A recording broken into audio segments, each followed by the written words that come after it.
now listening to A-Rod Music. Salut les amis, c'est Marcus Dia, j'espère que vous allez bien. Nouvelle vidéo, nouvelle analyse. Aujourd'hui, on va traiter plus en profondeur le sujet du streaming. Comme vous avez pu le constater, la vidéo s'intitule « Le streaming, une mine d'or pour les maisons de disques ». À travers cette analyse, je vais vous montrer, je vais vous faire des suggestions, je vais vous apporter des arguments qui démontrent que ces maisons de disques font énormément d'argent grâce au streaming et notamment grâce à des artistes. Et vous allez le comprendre pourquoi je vous dis que c'est grâce à ces artistes qui font énormément d'argent grâce au stream. Avant d'attaquer cette vidéo, je tiens à remercier un YouTuber qui s'appelle Fico TV, qui a fait une vidéo qui s'intitule « Nanas vole l'épreuve de Marcus Dia sur Booba versus Caris ». Je vous conseille d'aller la regarder. Ça fait que renforcer mes dires, notamment ce que j'avais pu vous dire dans une vidéo où j'avais constaté que ce YouTuber plagiait une de mes vidéos sur l'affaire SHC Carteron. Et juste pour ça, vraiment, je tiens à te remercier pour ton courage. C'est très honorable de ta part d'avoir pu dénoncer cette escroquerie. Et sur ce, mon ami, je te souhaite une très grosse force et je te souhaite également beaucoup de réussite dans tout ce que tu vas entreprendre. Et je te le redis encore, grosse force à toi. Bon les amis, on va rentrer dans le vif du sujet. On va déjà se souvenir de ce passage, parce qu'il est très important que je vous remette ce passage de Maître Gims, parce que à travers ce message de Maître Gims, il y a deux choses à décrypter, deux cas à décrypter pour qu'on puisse avancer dans l'analyse. Alors je démarre et je vous rebalance cette vidéo. Ouais, je disais, messieurs, dames, cette fameuse triche légale sur les plateformes, on va pas s'attarder dessus. Des gens qui rentrent à des je sais pas combien, mais ça arrive pas à caler des tournées. Je sais pas moi, logiquement, tu rentres à plus de 50, 60, 45. Tu cales une tournée des Zénith. Moi, je me rappelle à l'époque de section d'assaut. On a sorti l'école des points vitaux, on est rentré à 22K. On est rentré à 22 000. 22 000 première semaine. On a calé une tournée des Zénith. Full na full.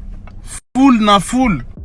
Effectivement, je confirme, Maître Gims, avec la section d'assaut, avec 22 000 en première semaine, avait fait tous les Zéniths de France très facilement. Ce qui est très étrange de nos jours, c'est qu'on a énormément d'artistes qui font des chiffres monstrueux, qui font des doubles disques de platine, des disques de platine, des disques d'or, mais qui sont dans l'incapacité de faire des grosses salles. Ce qui est très étrange. D'ailleurs, je vous avais expliqué dans ma dernière vidéo qu'en fin de compte, ce business des certifications de disques d'or ainsi que de double disque de platine, bref, que toutes ces certifications sont là surtout pour rendre l'artiste bankable. Et si vous vous souvenez, Ace MC confirmait mes dires. Écoutez. À l'instant T, là où je te parle, poto, t'as 75% du rap français qui triche. T'as capté? Un disque d'or, c'est pas un disque d'or. C'est faux. C'est faux. T'as capté? En plus, ils investissent des grosses sommes, hein. Ils investissent des 60 000 € pour acheter des streamings. Tu vois? Par exemple, un producteur, il va dire à son artiste, écoute, là, tu vas être disque d'or, je vais t'acheter 60 000 € de streaming, tu vas être disque d'or en une semaine. Et comme tu seras disque d'or, bah évidemment, toute la France va y croire, le public, les organisateurs de showcase, les organisateurs de concerts, etc. Tout le monde va croire que tes scores, ils sont réels. Les gens, ils vont croire que tu as vraiment tellement de talent, que tu fais des je sais pas combien de vues, des je sais pas combien de ventes. Et après, ton producteur, faut le rembourser. Et tu le rembourses comment? Avec des showcases, yeah. Vous l'aurez compris, hein, le but, comme je vous l'ai dit, c'est d'être bankable et de pouvoir faire des showcases. Et forcément, si vous avez ne serait-ce 1 gramme de succès, même si c'est avec des fausses certifications, ou même avec des fausses vues, ou des fausses écoutes, ou des faux streams, vous êtes bankable et vous pouvez afficher des vrais tarifs au niveau de vos demandes de prestations quand vous faites des showcases. Et je vais même vous dire quelque chose, en vrai concrètement, une maison de disques, si elle veut vraiment faire de vous un pur produit et que vous connaissiez le succès, un succès éphémère, ils peuvent le faire. Et vous ne verrez jamais votre chute ni votre échec. Tout simplement pourquoi? Parce que vous êtes un produit. Et nous, on va le comprendre dans la suite de cette analyse. Maintenant, je vais vous montrer quelques recherches que j'ai pu faire pour vous montrer que réellement, les achats de streaming sont possibles. Et vous allez comprendre que c'est très facile du jour au lendemain de devenir un artiste confirmé, de donner une illusion aux gens que vous êtes un gros vendeur de disques. Et c'est tout simple, Regardez, j'ai même par la suite contacté cette entreprise. Je ne vous montrerai pas le nom de l'entreprise, tout simplement pour pas faire de la publicité. Mais je vais vous montrer les différentes offres qu'ils peuvent proposer. Donc déjà, vous avez la formule Light qui est à 9,99 $. Le but, c'est de faire entre 500 et 1000 streams sur un morceau. Vous avez la formule Pro qui est à 29,99 $.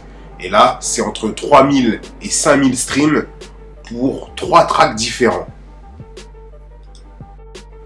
La formule Pro Plus qui est à 149,99 $, qui propose 15 000 à 25 000 streams sur 5 morceaux différents. Et pour finir, la formule Extrême à 299,99 $, qui couvre entre 35 000 et 50 000 streams sur 10 morceaux grand maximum. Il faut savoir que tous ces comptes sont des comptes premium, puisqu'il faut comprendre qu'aujourd'hui, pour comptabiliser les streams, il faut comptabiliser que tout ce qui provient de comptes premium, donc de comptes qui ont un abonnement. Et c'est ce que propose justement ce site. D'ailleurs, je les ai contactés et par la suite, ils m'ont envoyé un mail. Voici ce que j'ai reçu comme mail et je vous ai fait une traduction de l'anglais au français. Concrètement, dans le mail que je leur avais envoyé, je leur avais demandé est-ce que réellement leur technique est indétectable et qu'on ne peut pas se faire attraper pour fraude, tricherie. Et dans sa réponse, concrètement, si vous avez le temps après de le lire, même si la traduction n'est pas parfaite, concrètement, je vous résume vite fait, il m'a expliqué que la technique était indétectable car ce sont des vrais comptes premium qui sont derrière, ce sont des vraies personnes qui streament. Bon, moi j'ai ma petite idée derrière, comment ils font. Mais au final, il m'a fait comprendre que si par exemple, j'étais pas satisfait et que s'il devait y avoir un problème, il me rembourserait sous 7 jours. Et en fait, il m'a expliqué que dans ce mail, on m'explique carrément qu'il y a des artistes qui l'utilisent pour faire la promotion de leur album et surtout pour avoir de l'ascension. Une certaine ascension, peut-être même avoir une crédibilité au niveau des maisons de disques. Et donc, il est important de suivre maintenant, de revenir sur le message de Maître Gims. Et écoutez, parce que là, on arrive dans le vrai sujet principal. De toute façon, là, les conneries, là, c'est bientôt fini. Là, il y a une émission qui est en train d'arriver, là, sur M6, je crois. L'émission, j'ai entendu un petit bout de l'émission. Les noms qui sont sortis, j'étais scotché. J'étais choqué des blases qui sont sorties dans cette émission-là. Je m'y attendais pas. Moi, je m'attendais à d'autres blases. Il y a des blases qui sont arrivées dans l'émission. L'émission, elle est prête. Hein. C'est juste, ça parle chinois pour sortir l'émission. Pourquoi? Parce qu'il y a des maisons de disques qui sont mêlées dedans. Pourquoi? Parce qu'il y a des maisons de disques qui sont mêlées dedans. Le mot est lâché. Des maisons de disques sont impliquées. Sans le vouloir, Maître Gims nous oriente vers une explication. Nous oriente à faire des recherches. Et je pense avoir trouvé l'explication pourquoi il dit que les maisons de disques ne veulent pas que ce documentaire sorte. Je vais juste vous demander d'écouter cette interview, du moins cette conversation avec Monsieur Morel qui est en train d'expliquer l'histoire de ce Bulgare qui a escroqué des millions à Spotify. Écoutez avec précision ce qu'il est en train de dire. Good Morning Business, Culture Geek. Anthony Morel. Et donc, peut-être que ça va rentrer dans l'histoire sous le nom de l'arnaque bulgare. Il y avait le parapluie bulgare. C'est ça. Maintenant, il y aura l'arnaque bulgare. Ouais. Pas une vraie arnaque, Pas d'ailleurs. une vraie arnaque. C'est ça, en fait. Je vais vous expliquer comment il est possible de gagner 1 million d'euros sur le dos et au nez et à la barbe de Spotify de façon totalement immorale, mais totalement légale. De façon immorale, mais totalement légale. Souvenez-vous de la parole de Maître Gims que vous avez pu écouter tout à l'heure. Ouais, je disais, messieurs, dames, cette fameuse triche légale. C'est pas un hasard si Monsieur Morel et Maître Gims, tous les deux affirment que cette technique est légale. Écoutons la suite. Et c'est ce qu'a fait donc cet internaute, on le présente comme un hacker, on ne sait pas s'il est hacker. On le dit quand même, site d'écoute de musique en ligne. Exactement, Spotify. site d'écoute de musique en ligne. Non, mais tout à fait. Alors, je rappelle le modèle économique de Spotify, c'est en gros, à chaque fois que vous écoutez un morceau sur Spotify, il y a une fraction de centimes d'euros qui est reversée à l'artiste qui écoute. Et en fait, cet internaute, eh bien, il a trouvé une faille béante dans ce modèle économique. Il s'est dit, Moi, pour profiter de ce modèle économique, qu'est-ce que je vais faire? Je vais mettre plein de morceaux de musique sur Spotify dont je détiens les droits et je vais cliquer dessus pour générer des revenus. Et en fait, ça marche. Pourquoi est-ce que ça marche? Parce qu'en fait, on peut mettre n'importe quoi sur Spotify. Des morceaux, quand on dit des morceaux de musique, ça peut être en fait une suite d'accords complètement inaudibles. À partir du moment où ça dure plus de 30 secondes et vous écoutez plus de 30 secondes, c'est monétisé. Donc il a mis plusieurs centaines, 400 morceaux comme ça qu'il a mis sous forme de playlist. Et ensuite, à chaque fois, ça fait 31 secondes. À chaque fois, ça fait 31 secondes. Et ensuite, il a créé des comptes abonnés. Alors, il a dû payer pour ça. Il a créé 1200 comptes à 10 € par mois. Donc, c'est un investissement quand même de 12 000 € par mois. Et à partir de ces comptes abonnés, qui sont réels, qu'il a payés, il a cliqué. Alors, il a cliqué. En fait, c'est des machines, des bots qui cliquent, qui sont programmés pour cliquer toute la journée et toute la nuit, 24 heures sur 24, 7 jours sur 7, ces morceaux de 30 secondes. Et quand on fait une règle de 3 toute bête, on se rend compte que à partir de cet investissement de base de 12 000 €, on est capable en fait de générer un profit de plus de 300 000 € par mois. Truc de dingue. Voilà, à raison, sachant que chaque morceau, à chaque fois qu'on écoute, alors c'est des estimations, mais c'est 0,004 € qui sont générés. Mais quand on multiplie ça par le nombre de comptes et le nombre d'écoutes, on arrive à générer un profit. Ce qui relativise d'ailleurs un tout petit peu la colère des artistes quand ils nous disent, je dis ça en passant là, Spotify, on ne gagne rien, c'est une honte, c'est un scandale. Les Bulgares avec leurs 12 000 comptes, ils arrivent eux. Alors c'est vrai, ils ont dû quand même 1200 comptes. Oui, 1200 comptes. Mais avec 1200 comptes, vous arrivez à générer autant de revenus, ça va. C'est vrai, mais 1200 comptes qui cliquent sur les mêmes morceaux 24 heures sur 24 et 7 jours sur 7. Quand même, il faut quand même le préciser. Comment ils ont fait pour s'en sortir, la Spotify, rapidement? Il nous reste 30 secondes. Alors pour s'en sortir, en fait, on ne sait pas vraiment. C'est-à-dire qu'ils disent, alors ils n'ont pas communiqué officiellement, mais ils disent qu'ils font très attention à ce qu'ils considèrent comme étant de la manipulation de leur algorithme. Mais en réalité, ils n'ont pas de recours. Parce que c'est ça la beauté de la chose, entre guillemets, c'est que tout est parfaitement légal. Et je ne vois pas comment Spotify pourrait se retourner contre ce Bulgare ingénieux. Ils ont dû négocier avec le Bulgare. C'est très possible, c'est très possible. Ça doit être chaud de négocier avec un Bulgare. Probablement. Anthony Morel avec nous tous les matins. Ce Bulgare est super intelligent. Franchement, pensez à ça, c'est très malin. Au final, vous avez vu, il a investi 12 000 €. Il a investi donc dans 1200 comptes Spotify Premium.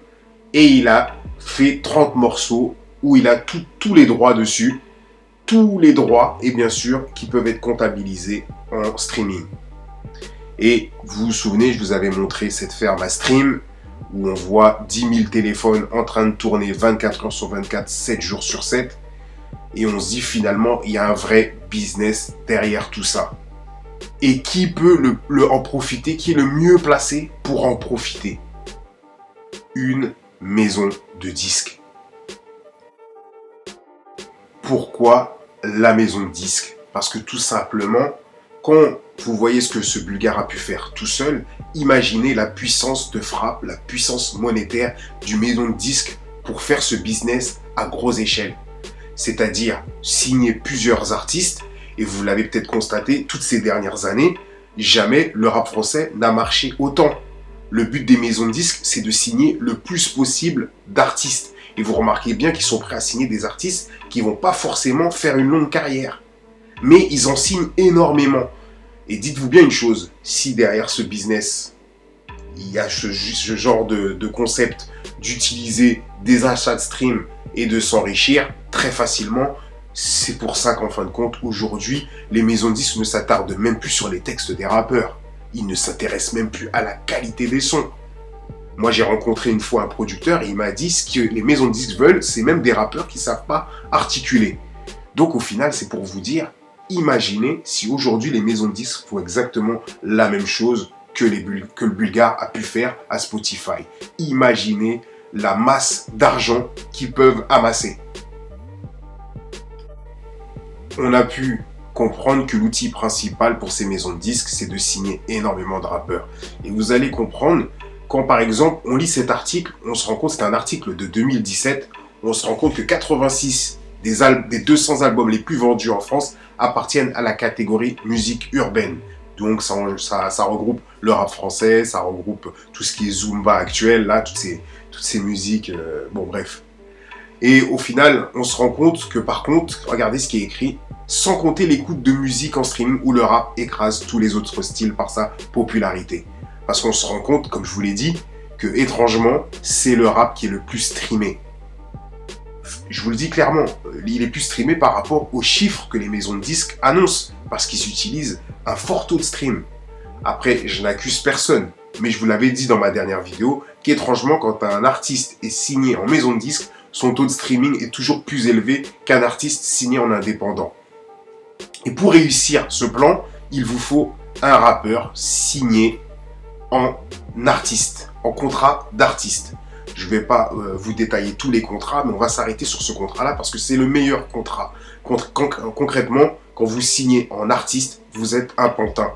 Et qui on va prendre justement comme pantin, c'est ces artistes justement qui ne savent pas articuler, qui connaissent rien au business. Et quand ils signent, ils acceptent tout de suite de signer un contrat d'artiste, car ils sont trop naïfs. Vous savez, tous ces rappeurs qui, en général, vous parlent d'histoire de terrain, qu'ils étaient des anciens grossistes, des anciens narcotrafiquants, mais qui sont incapables de sortir de l'argent pour investir sur eux-mêmes et investir sur leurs propres disques. Ils sont obligés de venir faire des esclaves en maison de disques.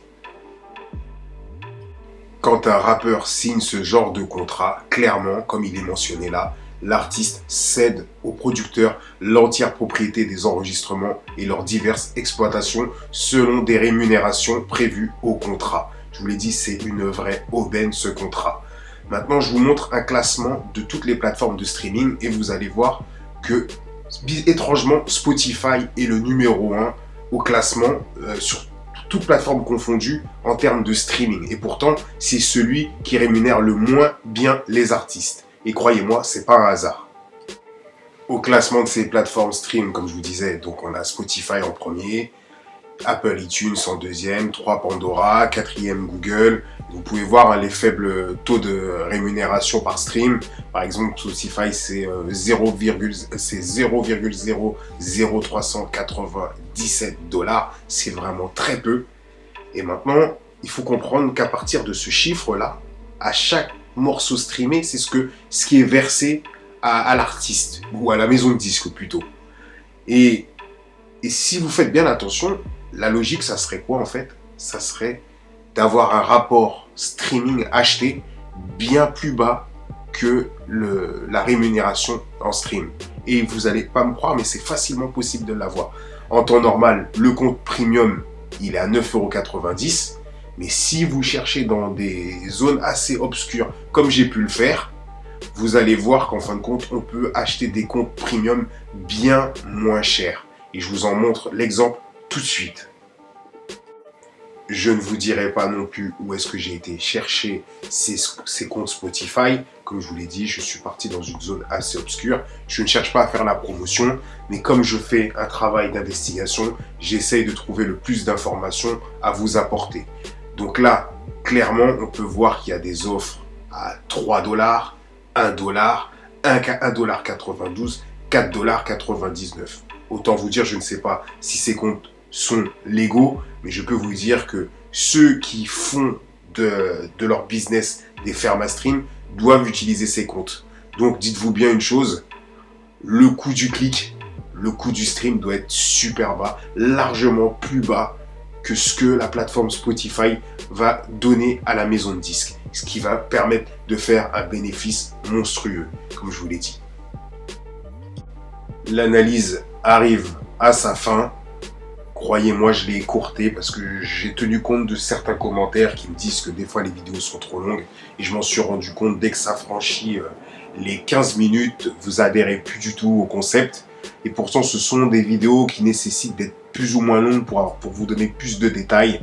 Là, j'ai pas pu donner tous les détails que je voulais, notamment des calculs, les chiffres. Je voulais vous faire voir comment on calculait les bénéfices. C'est pas grave, ça sera peut-être pour une prochaine fois. N'hésitez pas à vous abonner pour donner de la force. Sur ce, les amis, je vous dis à très bientôt pour une prochaine analyse. Grosse force à vous tous. Peace.